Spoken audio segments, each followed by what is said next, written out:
Today we're going to be working on my wife's Jeep Fin. We call it Fin because of the sharp gray color of it.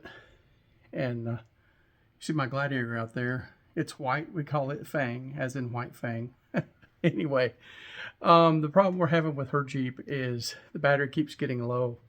And the battery's only a couple years old. So I got into her battery not too long ago, the auxiliary battery, thinking it needed to be replaced. Well, guess what? The previous owner had taken the auxiliary battery out. So we need to find out exactly what they did. So I've got to pull her battery out, which is currently on a charger. So as you can see, we've got her battery hooked up to this charger. It's a 10 amp charger, and it's a smart charger. It's got a little microchip that controls it. And it is showing that it is fully charged, but this thing is really cool because it keeps you from accidentally hooking these things up, the clips backwards, so it could detect that and make sure that it's sending the electricity the right way. But I would say if you don't know how to hook up the clips, don't buy a charger or don't try to hook it up yourself.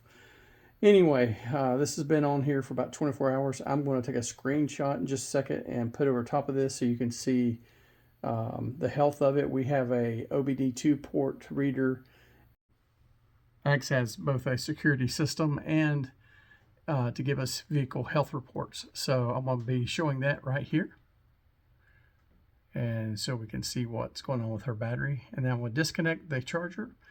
And I'm going to pull her battery out because this Jeep does not have an auxiliary battery. So I got to find out what the previous owner did to it and how he ran things. Hang tight.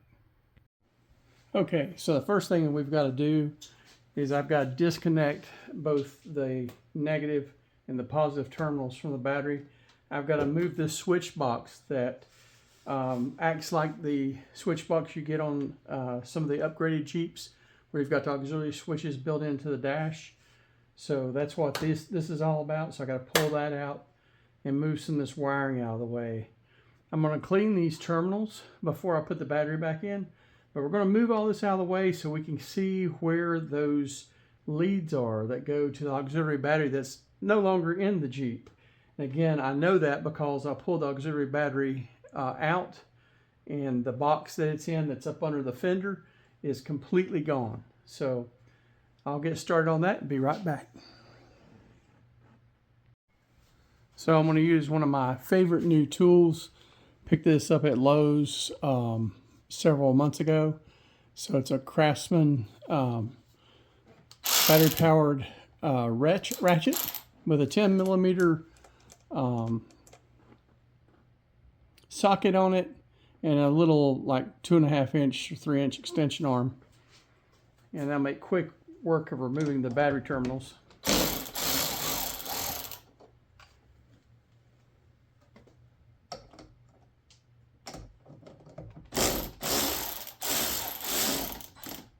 You don't have to take it all the way off, just loosen it up. And one of the things I'm going to do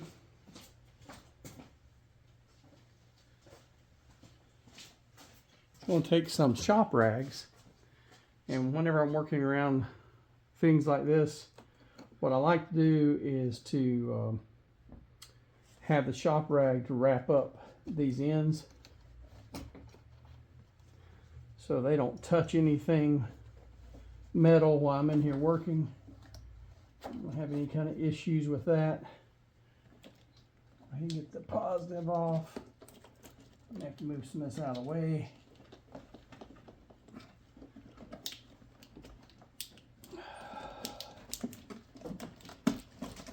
You see I've got wires crammed everywhere up in there. I may need to loosen it up just a little more.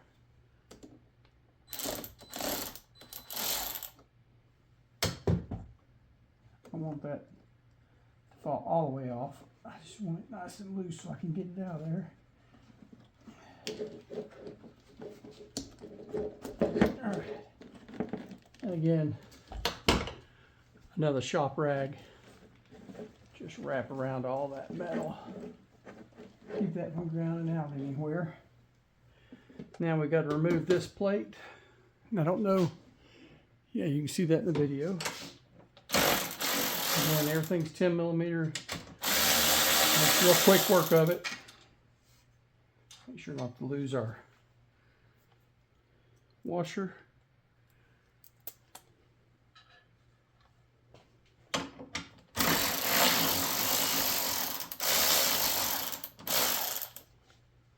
Now the reason I'm having to take this off is there is a bolt down here that is holding this battery in place. So I pull that out so I can get to that. And I will probably need a longer extension.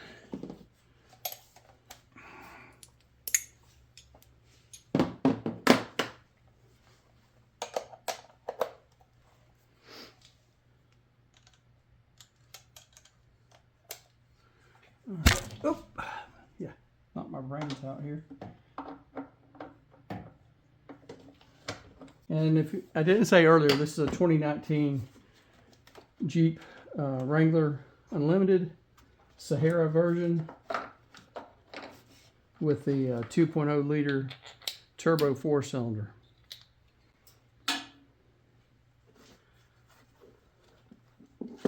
What's really curious is my Jeep Gladiator, although it's newer, it's a 21 model, I have a lot more electronics hooked up to it, and I've not had near the problems she's had with her battery.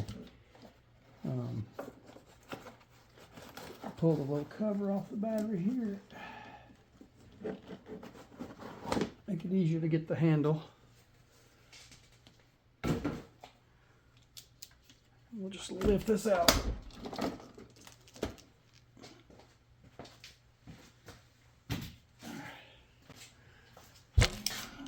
I'm going to beat my head in. You're going to see me knock myself out. Now the detective work. Trying to figure out where the last owner run the leads, since the auxiliary battery is no longer connected.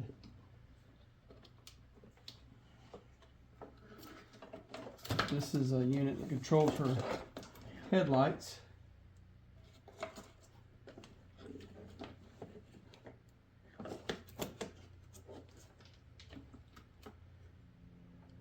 And there's a couple of there's 3 big ground wires here. Not real sure where they go. Let's see what's hooked up over here on the fuse side. See, there is a wire connected there, which I don't know exactly where the other end of that goes. The thing I don't want to do once this is all said and done is I don't want any kind of hot lead floating around that's connected somewhere else. And these, I believe, are all hot. So those are not grounds. That hooks up. This is like one unit. It's different fuses. I don't know if you're seeing that in the video. Yeah. So all these are different leads, but it's all one piece. You got to be real careful with that because this acts like a big fuse, and if you break this, it's like over $100 to replace this little metal bracket here. So you want to be real careful with anything you do there.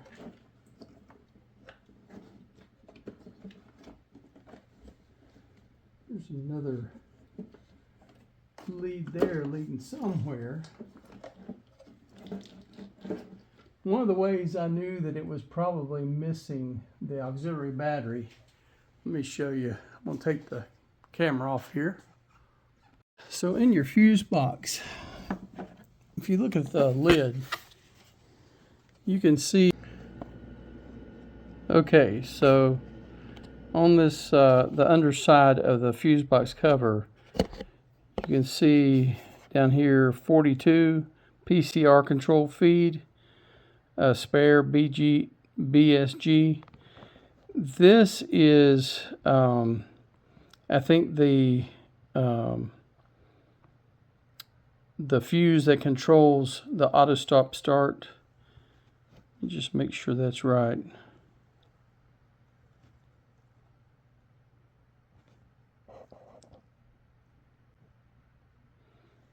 I believe that's right. 42. And that corresponds up here on the diagram of all the, you can see all the fuses here. It corresponds to this one right here. So when we look in the fuse box, it should be like right there, and it's missing. Okay, I don't know if you can, if the light's hitting that well enough that you can see it, but there's no fuse past those little blue ones there. So I knew that,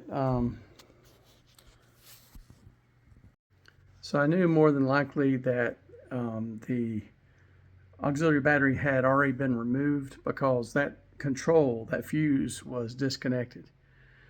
And in the box that holds the auxiliary battery, a lot of times people leave those leads, those battery leads, in that box. Well, there was nothing there, and I looked up inside, you know, up under there to see if they were hanging down, and they weren't hanging down. So they've either taken them off completely, or they've run them back up here to the battery somewhere. So that's what I'm trying to determine.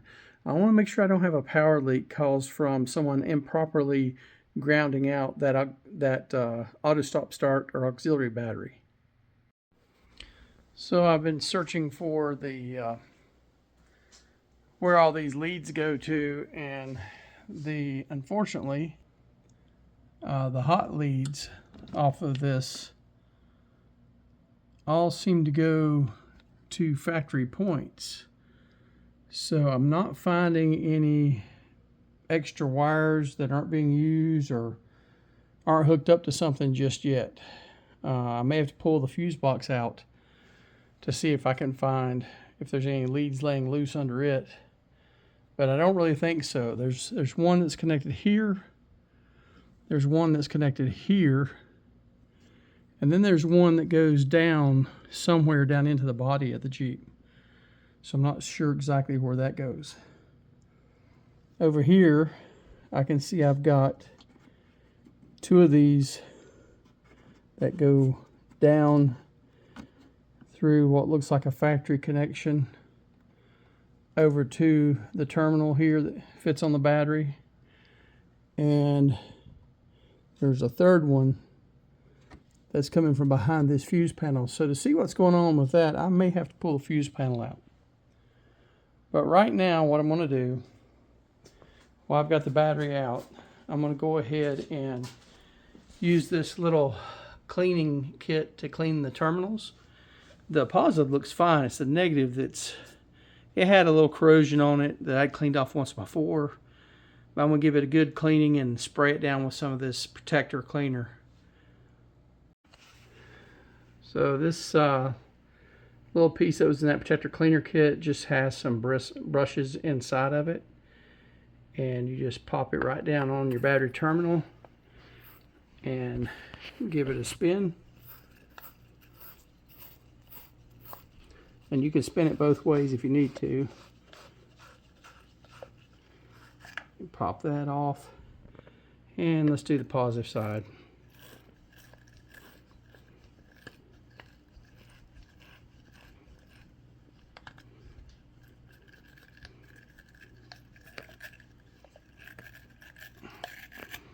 All right, so I'm going to blow off the excess.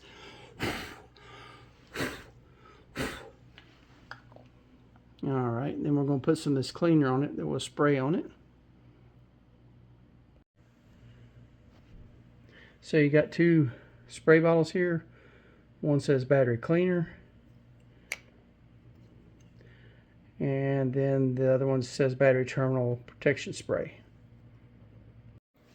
So we'll start with the battery cleaner, and it says to just spray it.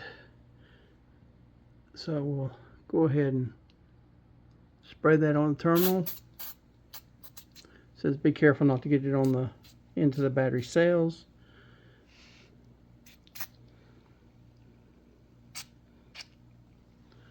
All right. And it says let that sit for a few minutes. Let it do its job. It smells a lot like window cleaner. Okay, so while we're waiting for the battery cleaner to do its job, I wanted to show you something else on this little battery terminal cleaner.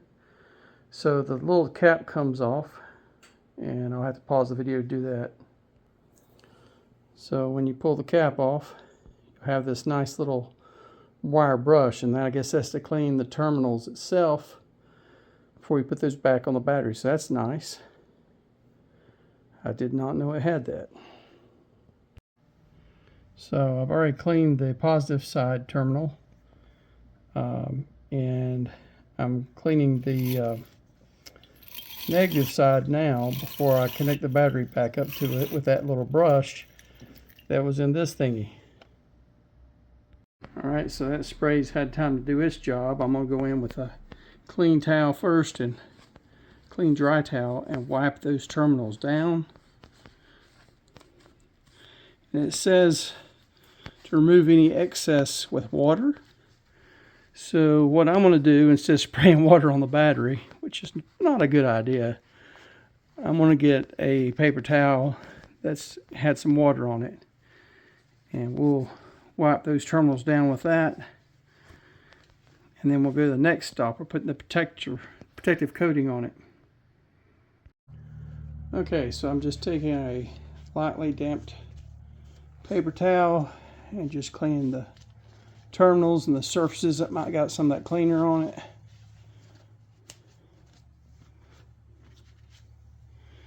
Alright, then we'll go to the next step. So this little kit also comes with a couple of felt pads, and I'm going to go ahead and apply those, the red to the positive, the black to the negative, just to keep the colors consistent. This little spray, this protectant spray, it says to not spray that on until the battery's back in the vehicle and hooked up, and then you spray it over the terminals and the terminal connectors. So that'll be the last thing we do. It also comes with a hand wipe. I guess if you're doing this somewhere where you don't have the ability to wash your hands, you get some of this stuff on you. It comes with a little hand wipe. So it's a pretty cool little kit. I think it's like $12 at most auto parts stores. So I've decided not to get into the or take off the fuse panel that's under the hood of the Jeep. Instead, I've decided to put it all back together. I think whoever owned this previously probably did a pretty good job. I mean, I don't see anything loose that's evident. I didn't see anything loose when I looked for the auxiliary battery, so they must have tidied it up pretty good. I don't think that's the problem. I actually was looking at the side of the battery. It looks like the battery's warranty expired in September of last year, so she just may be due a new battery, which I'm hoping to avoid. So I'm going to continue to hook her battery up to the charger every once in a while. And there are a couple of loose wires for accessories that I installed that I need to make sure are good and in the right place. That's not going to cause any kind of issue. So I've got to tidy that up.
Okay, last step.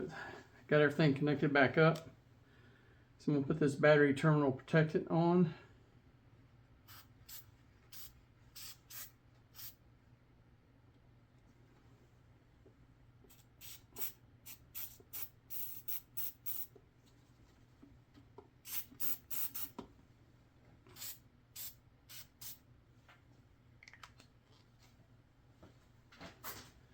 Gonna let that dry before I put everything back up and close the hood. I took a screenshot of her battery port, and it looks like it's holding at 12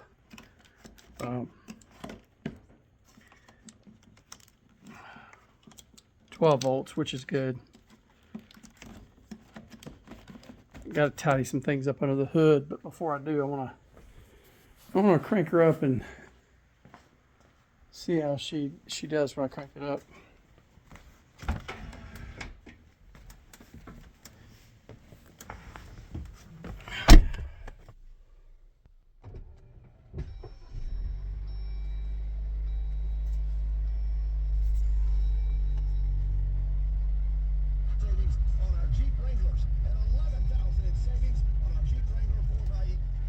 Alright, she's due for an oil change. Look at her little information panel here. We'll go up, and it's showing 13.9 volts and increasing, which is good. So I'm going to let it run for a few minutes. Nice thing is, and I don't know how it works, how these new radios work, but they don't lose their presets.